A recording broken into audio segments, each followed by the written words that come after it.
was stress and anxiety that brought it on.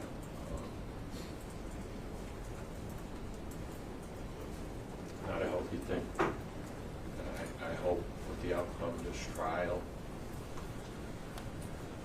that will subside a lot.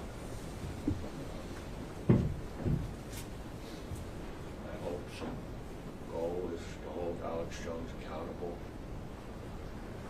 and be able to walk out of this courthouse very soon with this all behind me and move on with my life.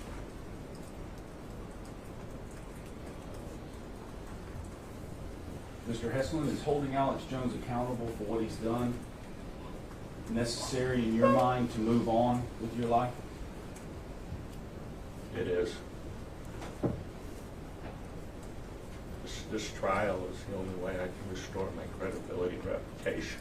It's been destroyed and damaged by this constant attacks and this peddling of conspiracy and hoax. At one point I was called, I was accused of being a liar. I lied about nothing.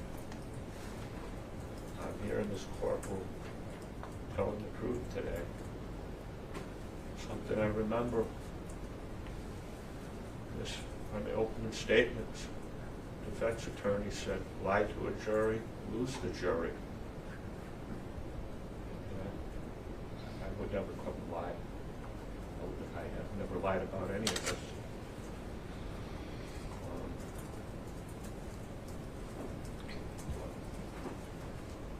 I truly believe it's true what the defense counsel said. Very true words, very good words.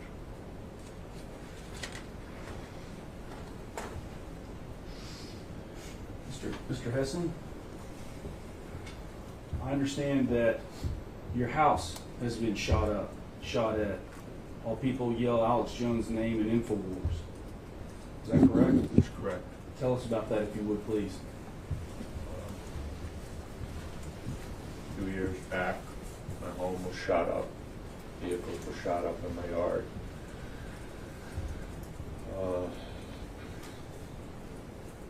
That's disturbing. Facts are, this trial was supposed to happen a month ago, April, I guess it was, and it was postponed due to the bankruptcy filings. The proximity of that time when this case was put on stay, somebody drove by my home shouting out the window, Alex Jones, and it sounded like gunfire coming from the vehicle.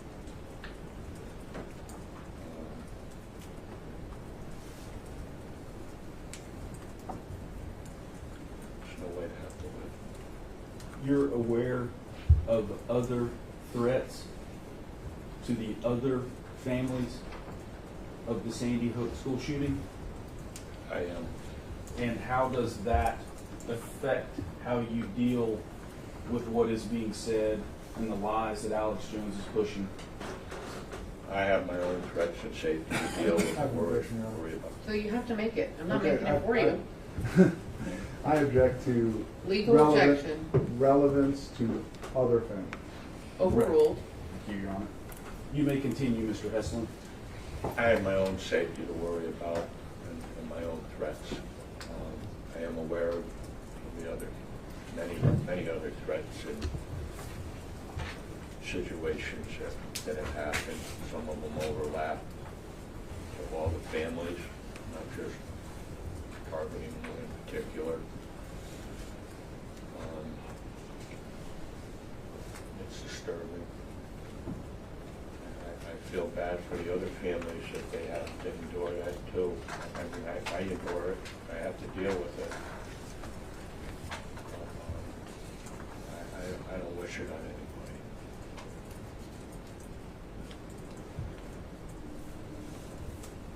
How do you recover from losing a child?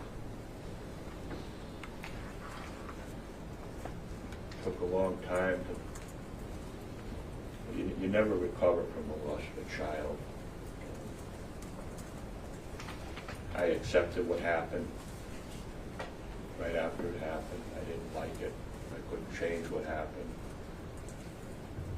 But I knew I had to accept it to be able to move forward. I was able to move forward.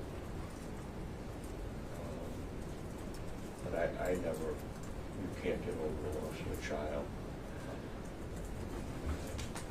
Many of us have lost our parents. I've lost mine. Many have lost siblings. The loss of a child is no comparison to that. When you lose a child, you're losing part of yourself, and it's a feeling you can't describe. It's an emptiness. You feel violated by the loss of the child. You feel like you've been violated, robbed. And those feelings don't go away. They haven't changed. 9.5 years. Mr. Heslin, how do you recover from someone lying about the loss or the murder of your child?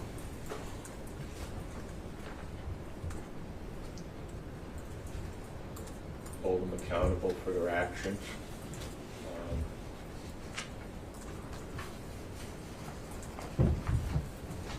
Being able to have the opportunity to stand up, clarify the truth. And I don't have any more of an answer. I hope that I could provide an answer, and I hope I have closure to it after this trial. There have been some questions about an apology versus a payment for damages. If you could, explain the difference between those two in your mind. Alex Jones's policies or apologies are worthless at this stage. Any apology would not be sincere, and it's come too late. His apologies in the past, it was Linda Chobani we saw earlier in this trial. It wasn't a genuine apology. And he continuously went on recklessly. So Carnival Barker would, peddling his propaganda and his lies. I don't know if Alex is even capable of a sincere apology.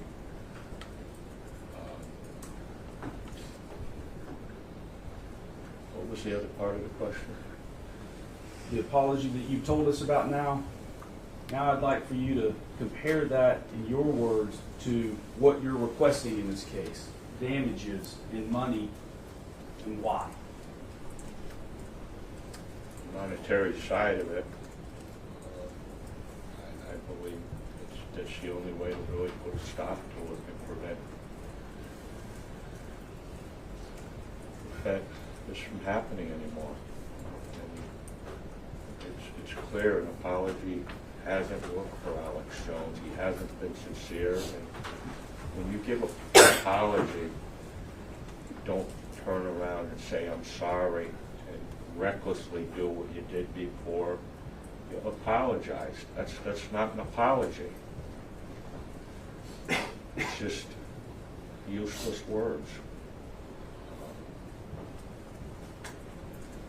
There's got to be a strong deterrent for Alex Jones to prevent him from peddling this propaganda and to put a stop to what's being said to me and about the tragedy, about Jesse, and that with that, I'm able to restore my credibility, my reputation, and Jesse's legacy and honor, as he so much deserves. He would have been 16 years old. remember him as a 6-year-old, 6.5-year-old boy. Always be 6.5. He's been driving now probably, instead of riding a bike.